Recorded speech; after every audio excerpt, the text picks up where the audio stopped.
Nah, apa yang penting dalam konteks ini? Yang pertama begini, karena kami pengawas ini salah satu yang paling penting adalah bagaimana proses dan bagaimana substansi. Dari segi proses yang terjadi adalah kami cek apakah fakta-fakta yang disampaikan oleh pelapor maupun terlapor sudah dikerjakan ataukah belum oleh rekan-rekan penyidik. Tadi dijelaskan banyak hal, detail penjelasannya, titik komanya dijelaskan. Jadi berbagai argumentasi yang tadi disampaikan baik pelapor maupun terlapor ya, dengan termasuk juga oleh ahlinya, itu kami mendapatkan penjelasan yang cukup mendalam. Termasuk misalnya ketika mereka mengatakan kami sudah ambil bukti ini, tolong tunjukkan buktinya. Kami sudah melakukan ini itu, mana administrasinya, ya mana dokumentasinya dan sebagainya, sehingga itu memberikan gambaran secara utuh bagaimana sebenarnya kasus ini. Termasuk tadi ada pihak UGM ya, UGM juga kami tanya betul enggak berbagai peristiwa itu betul. Yang kedua yang nggak kalah penting adalah soal substansi ini ya, yang ini jadi pertanyaan mendasar ya. Ini ada ijazah Pak Jokowi, bagaimana pembandingnya? Nah, bagaimana proses membandingkannya ijazah itu dengan ijazah yang lain? Nah, ternyata yang dibandingkan itu tidak hanya soal ijazahnya.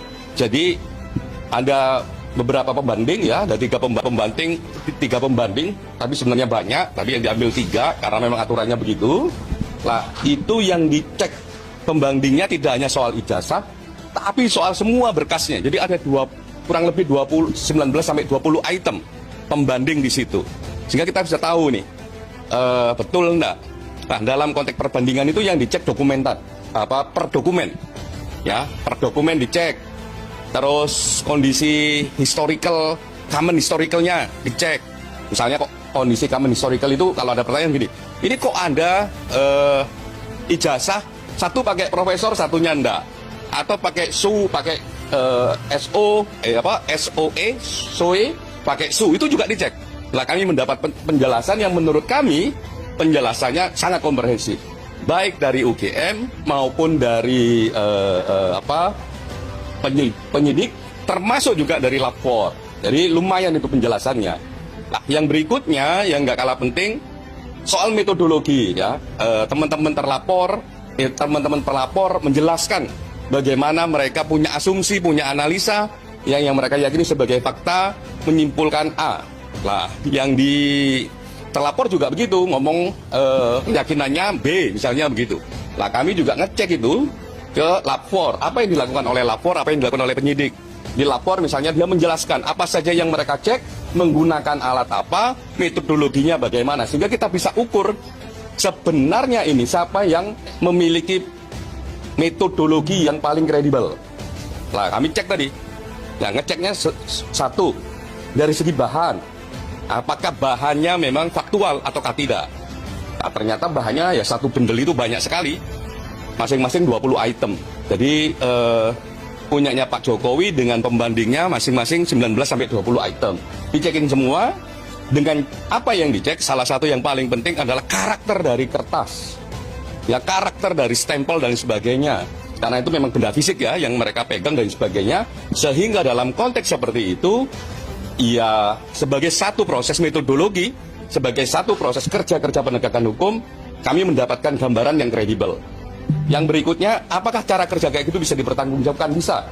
Sekarang kita cek alatnya apa, metode kerjanya ini apakah berstandarisasi ataukah tidak. Alatnya tadi ditunjukin menggunakan alat apa saja, dan alat ini dipakai enggak di lapor yang lain. Nah, alat itu dipakai oleh lapor yang lain. Ya, artinya bisa diuji kalau alatnya itu. Kedua, apakah menggunakan satu standarisasi yang juga diakui secara internasional atau nasional? Ada pakai ISO. Sehingga memang dari segi metodologi itu lebih meyakinkan. Kami mendapatkan keterangan itu. Yang berikutnya yang nggak kalah penting adalah apakah misalnya begini, ketika proses proses dokumen itu terus ada satu dengan yang lain berbeda-beda, misalnya itu bagaimana penjelasannya? Itu juga dijelaskan. Termasuk oleh lapor, ya, oleh penyidik, tapi lebih banyak oleh oleh UGM. Misalnya begini, kenapa kok Anda skripsi ya yang belum ada tanda tangan itu dijelaskan, dan itu terjadinya tidak hanya di 1-2 skripsi, tapi banyak skripsi yang model kayak gitu. Kenapa bisa terjadi? Lah itu ada penjelasannya yang menurut kami ya sangat informatif dan akuntabilitasnya oke, ya kredibilitasnya oke. Nah itu tadi kami dalami. Yang berikutnya yang nggak kalah penting kalau tadi kan su sudah, penggunaan profesor sudah, tanda tangan sudah, termasuk KKN dan sebagainya, mekanisme itu tadi kami mendapatkan penjelasan yang menurut kami dengan pendalaman cukup baik.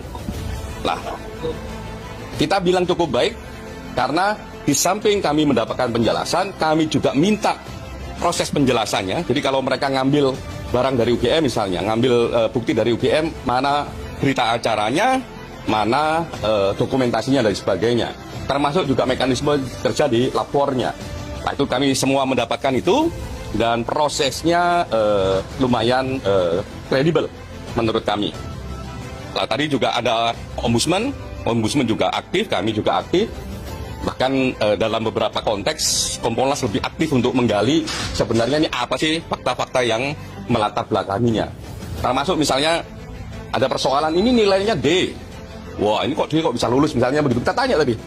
Karena kami cek ya di publik yang beredar oh ini bisa nilainya D dan sebagainya, ada penjelasannya dan sebagainya. Dan menurut saya karena ada penjelasan dari otoritas UGM, ada kerangka SOP-nya dan sebagainya, ada aturan main yang dari UGM, ini kami anggap itu juga kredibel.